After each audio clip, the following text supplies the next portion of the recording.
Olá pessoal, estou aqui então para fazer o fechamento da nossa atividade da filosofia do eu sendo protagonista do meu ser, né? O protagonismo, ou seja, eu sendo aquele que dou diretrizes para a minha vida, não fico à margem, não fico esperando resultados, eu tomo a minha vida nas minhas mãos, né? Então essa filosofia, para que eu seja cada vez mais livre, cada vez mais possa ter esse protagonismo na minha vida, a filosofia fala na busca do conhecimento, da gente buscar através do conhecimento se especializar, ficar cada vez mais menos ignorante, né? E buscando então esse protagonismo na vida da gente. Nas reflexões que nós fizemos, fala talvez que a filosofia ela é contra o pragmatismo religioso, ele é contra a questão dos karmas, do destino pronto. Ninguém tem destino pronto. Essa história de dizer que era a hora da pessoa, é o destino dela, isso é uma desculpa para te não tomar responsabilidade das tuas atitudes. Se o nosso destino estivesse pronto, se a gente tivesse um karma predestinado já, então não precisamos fazer nada para nossas vidas, as coisas iriam acontecer normalmente. Não é assim. Quando eu atribuo ao destino as coisas, então eu tenho que aceitar também os erros das pessoas. Quem me agride, quem vai lá e rouba alguma coisa minha, era o destino, já estava predestinado que ele seria um ladrão. Não é assim que as coisas funcionam. Nós temos que fazer o nosso próprio destino. Nós somos protagonistas da nossa vida. Isso que a filosofia prega, né? E a questão da verdade. Discutir verdades, discutir crenças, religião, gostos. Essa é a minha verdade, né? A única verdade absoluta, segundo a filosofia, é a transformação. Eu não sou quem eu era e ainda não sou quem eu serei. Somos eternamente transformados. E isso é bom, que seja para melhor, evidentemente, né? Mas nós somos eternamente transformados. Então, essa é uma mudança. A única verdade para a filosofia é a mudança. Religião, esporte, gostos, isso tudo é uma coisa relativa. Depende, nós somos aquilo que nos ensinaram. Ninguém nasceu gremista colorado, ninguém nasceu católico, ou evangélico, ou luterano, ou bandista. Isso são traços culturais, familiares que a gente vai assimilando, né? Então, mas a única verdade, então, absoluta que não tem discussão é que é a transformação. O que eu penso hoje talvez seja totalmente diferente do que eu penso amanhã. O emprego que eu gosto de trabalhar hoje, talvez que há 10 anos eu não suporte mais. O amor, hoje o amor da vida é essa pessoa, esse ser, daqui a 10 anos talvez não seja mais. Então a única verdade absoluta é a transformação. Heráclito dizia, nunca ninguém cruzará o mesmo rio duas vezes, porque quando eu voltar imediatamente ao rio ele já terá se transformado. A pedra, o galho, enfim, o peixe que não estava ali, tudo se transforma. Por isso que cada instante tem que ser bem aproveitado. Hoje estamos no presente, o presente tem que ser valorizado. Por isso que não é uma dádiva, é o presente. É ele que eu posso fazer alguma coisa. Fala dos tipos de conhecimento, nós falamos também, né? O conhecimento racional, através do estudo, da racionalidade, da razão. O conhecimento empírico, que é o conhecimento pela experiência. Eu preciso ter experiência, até falava lá da questão, por isso que as pessoas têm, são irmãos, muitas vezes, vivem criados na mesma família, os mesmos pais e têm gostos diferentes, porque depende de como o sujeito se apropriou do objeto. É assim que você tem o conhecimento mais explicado. Tinha a questão, eu gosto de suco de laranja porque desde pequeno sempre tomei suco de laranja na casa da avó, nos pomares das laranjas fresquinhas, a avó fazia um suco de laranja maravilhoso. A pessoa que tomou suco de laranja pela primeira vez e por engano alguém espremeu uma laranja podre, ele não vai gostar de suco de laranja, porque a experiência de apropriação dele foi diferente da outra pessoa que era positiva. Então, o conhecimento se dá pela forma como o sujeito se apropria do objeto. Isso é muito sério, em estudos mais profundos. Isso explica, por exemplo, que às vezes pessoas têm dificuldade na vida adulta de ter um relacionamento afetivo, um relacionamento íntimo, porque pessoas que foram abusadas na infância, elas vão ter uma experiência negativa da sexualidade. Então elas vão ser pessoas adultas com um certo problema nessa questão aí.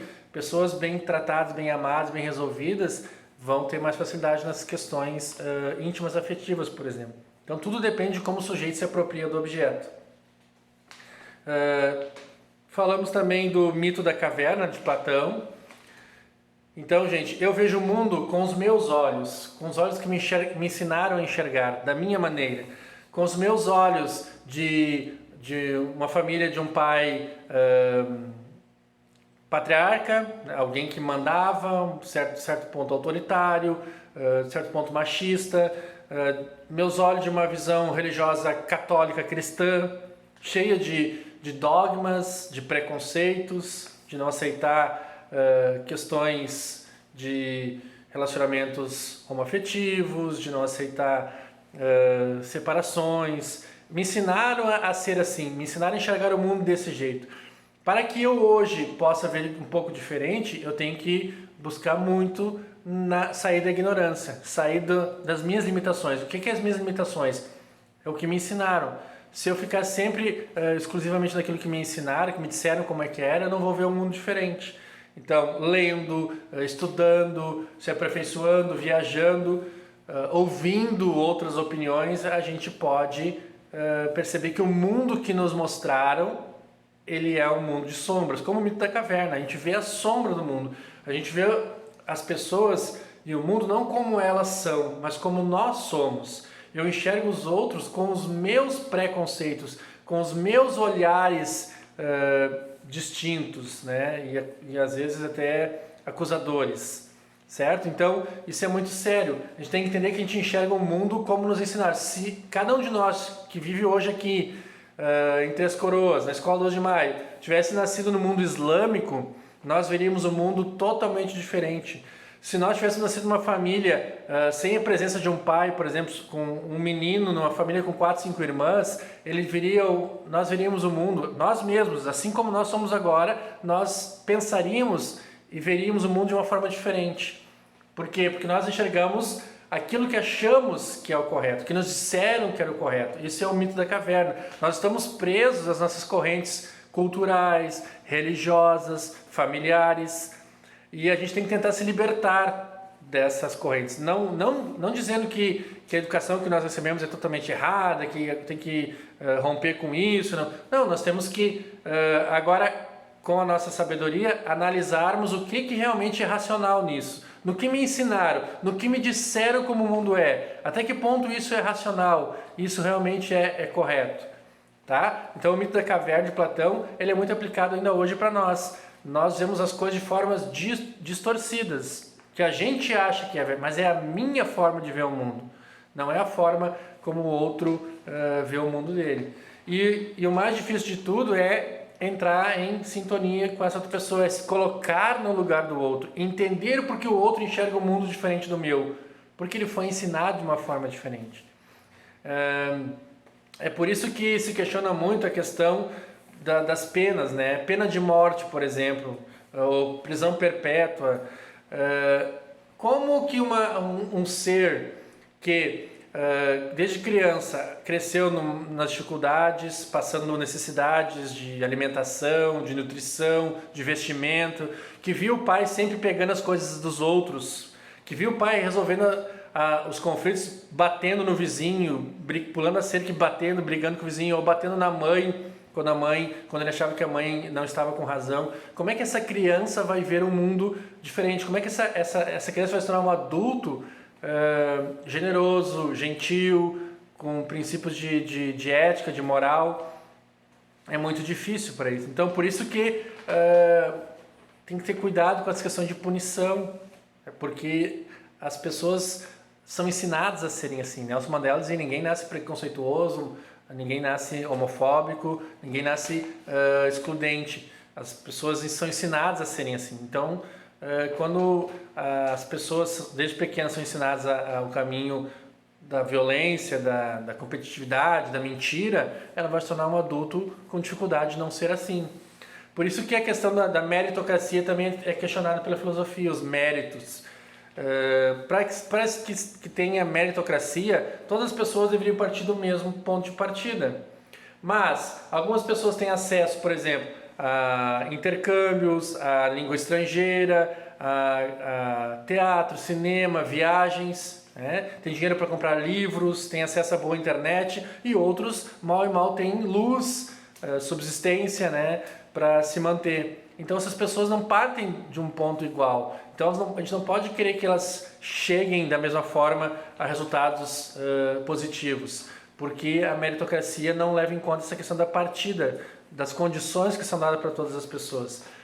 Então a caminhada pode ser que alguém que não tenha acesso a tantas qualidades chegue ao mesmo lugar ou até mais longe que outra pessoa que tenha acesso, mas o caminhar dela, a dificuldade dela será muito maior.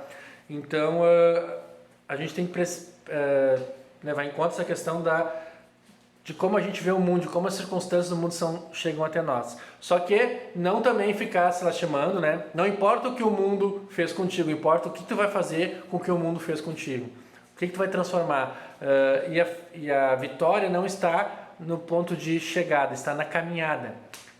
Tu pode ser colocado num lugar alto, mas se tu caminhares para chegar lá, aí está a tua conquista, aí está o teu valor. Não é chegar no lugar o grande objetivo filosófico. O objetivo é como tu vai chegar lá, de que maneira tu vai chegar nesse lugar aí, tá? Então, para concluir, sempre nos limitando a saber a forma da filosofia. Somos eternos ignorantes, eternos aprendizes. Sempre temos o que aprender. E vamos aprender sempre, com todos, com crianças, com pessoas mais velhas, com pessoas diferentes de nós, de outros lugares, até com aqueles que a gente acha que não tem nada. Sempre alguém tem algo para dar e também tem algo para receber, tá? Então, eu gostaria que a gente pudesse fazer esse fechamento aí, dessa nossa primeira parte do conteúdo de filosofia do primeiro ano, para que na partir da semana que vem a gente então faça uma introdução de novo, uma nova reflexão aí de filosofia. Filosofia, filo amigo, Sofia sabedoria. É essa a intenção que a gente quer fazer com vocês nas aulas de filosofia, que a gente possa ser cada vez mais sábios, menos ignorantes e podermos nos tornar pessoas melhores. Certo? Um abraço e até a próxima.